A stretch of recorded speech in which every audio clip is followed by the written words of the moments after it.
Sometimes trying to do good and save your community can turn against you. Enter anti-fracking activist Vera Scroggins, whose story we've been following this year. She was stopped from getting to her local supermarket and even the hospital after being banned from getting close to land owned by a fracking company. Marina Portnoy has been hearing about a recent rare victory in Vera's long legal battle. You could see the equipment there. This pipeline, the connection here, they call it a pig. Pennsylvania resident Vera Scroggins has spent more than 5 years leading a public battle against one of the biggest and most controversial industries.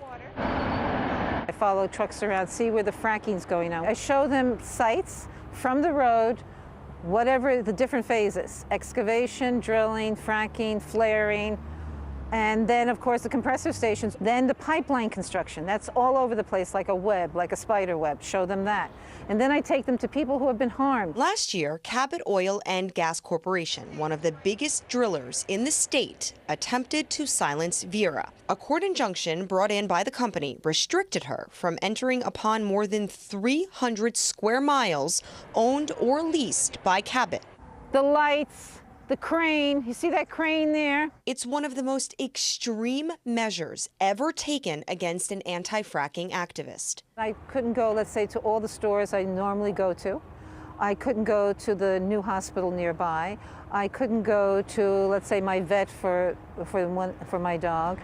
I couldn't go to some of the restaurants that I was used to going to. But Vera and the anti-fracking opposition refused to back down, and last month they finally prevailed. A judge significantly eased the injunction.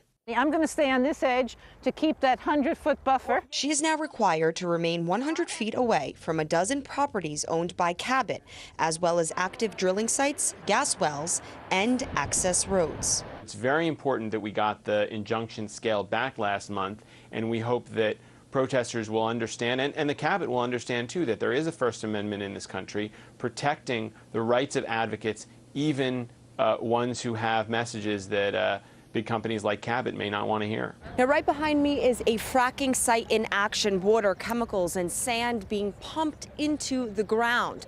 In order for Vera to observe the action without violating her injunction, she stands on the private property of a Pennsylvania resident who happens to live right across the street from the fracking site.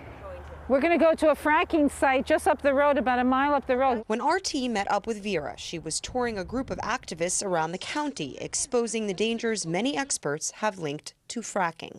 They want to scare people into keeping quiet, but it's not going to work because we care enough about our state and our planet that we're not going to keep quiet no matter what they do. According to reports, Cabot insists that Vera's activism distracted employees from their work and interfered with natural gas production. However, this 63-year-old grandmother and fearless advocate says she refuses to be intimidated. I will continue to do it because I live here. I don't want to live with this, and I don't want it for future generations. I don't want it for my children or anyone I know. So I'll continue to do this as long as I can. Marina Portnoy, RT, Montrose, Pennsylvania. Well, of course, Vera isn't the only one fighting against the fracking industry, and there have been some battles won. In Texas, a jury awarded $3 million to victims of fracking who proved their health was damaged by a nearby drilling site. A complete ban on fracking was imposed in Vermont, the first state to do so.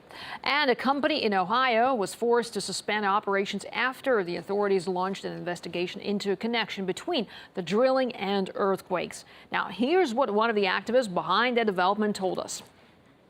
In 2006, we had a drilling and fracking operation going on in Ohio. And as a result of that, there were some fugitive emissions that it ended up sickening, actually having health effects on myself and a lot of the neighbors here. So that was my wake-up call. I was really confused, honestly, to have such an experience from an industrial operation right close to my home. So that prompted me to look into it and to figure out how or why this was legal. In 2010, a bill passed in our government here in Ohio, which was the largest reform in oil and gas law in our state since 1965. So that was the most recent improvement that was brought about in our law.